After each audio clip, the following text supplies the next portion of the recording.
Yeah, just a quick review of the book, Examination Review for Ultrasound, Abdomen, and Obstetrics and Gynecology. And this is the third edition I'll be talking about. So what is it for? Who's it for?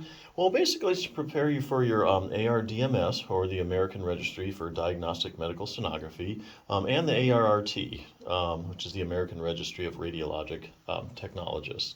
So the book is divided up into three sections. I'll go over each briefly just to give you an idea what's in the book, see if it's something you're interested in.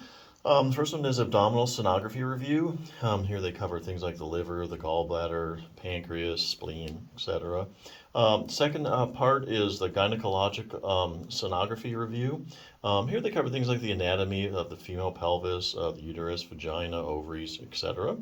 And the third section is obstetric sonography review. Covers things like the first trimester, fetal head and brain, fetal face, neck. Also covered, let's see, I think chest, just about everything. So anyway, a few key points about it. There's 60 review questions for each chapter, which is really good. And there's over 1,000 sonographic images and diagrams, so it's loaded with pictures.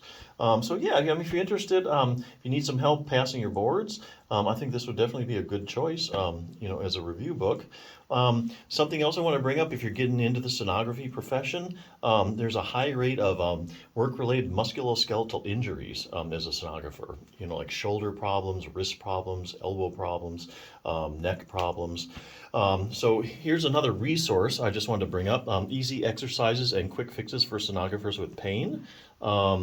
Basically, it takes all the really stressed out tissues that a sonographer has. It starts like with the thumb, works its way up to the wrist, the elbow, the shoulder, the neck, the lumbar spine. Basically, this is a book of exercises and quick tips you can use to get rid of pain. Also, if you have pain, the exercise will help you get rid of pain. Otherwise, the exercise will help you prevent having any musculoskeletal issues. So I think this is good as a prevention measure. Before you get in the field, you start really overworking your shoulder. I'll just go over a few things real briefly. Starts off with like the thumb, just like a simple distraction technique. If you have like thumb arthritis or an overworked thumb joint, overworked joints love to be distracted. There's a couple of muscles that really support the thumb to help prevent thumb problems. Your abductor pollicis longus and your first dorsal interossei muscle. Has some exercises for that. It goes into the wrist, shows you a technique to instantly lower carpal tunnel pressure.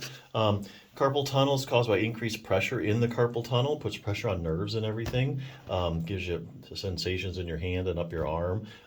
So there's a simple technique you can use to keep carpal tunnel pressure down throughout the day so you don't run into that problem. Wrist distraction, just a whole bunch of stuff here. Stretching, wrist strengthening, how to strengthen your wrist. Just a couple exercises that you really only have to do a couple times a week. So you don't need to spend a lot of time exercising every day. Got a lot of tips for increasing circulation in the wrist. A lot of emphasis on the wrist since it's used so heavily in sonography. Things to increase circulation like contrast therapy, how to do giving yourself a self-massage for 2 minutes with a tennis ball. If you're to the point where you're really having problems and you need a splint to really rest your wrist, goes into that, what to look for with splints. The elbow shows you an exercise for tennis elbow. Here again, just hitting the major problems that sonographers have. The shoulder, really you're looking at, to avoid shoulder problems, you're looking at rotator cuff strengthening.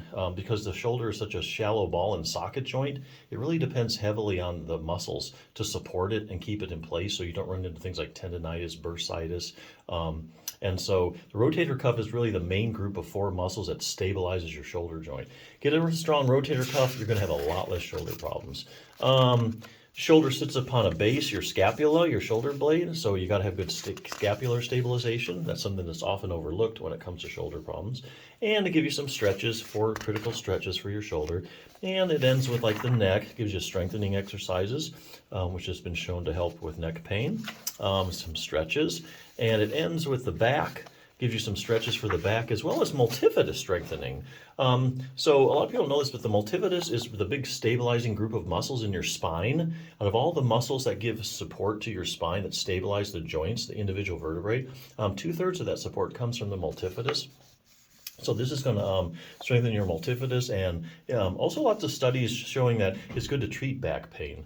So even chronic back pain, you do multifidus strengthening, back pain gets a lot better, goes away. And great to avoid a problem too. Also been shown in some studies to actually prevent low back pain. So yeah, just a tremendous resource. Keep yourself out of trouble. But yeah, if you're looking for a good examination review book, for obstetrics, gynecology, the abdomen, I think this is a good resource. So definitely check it out.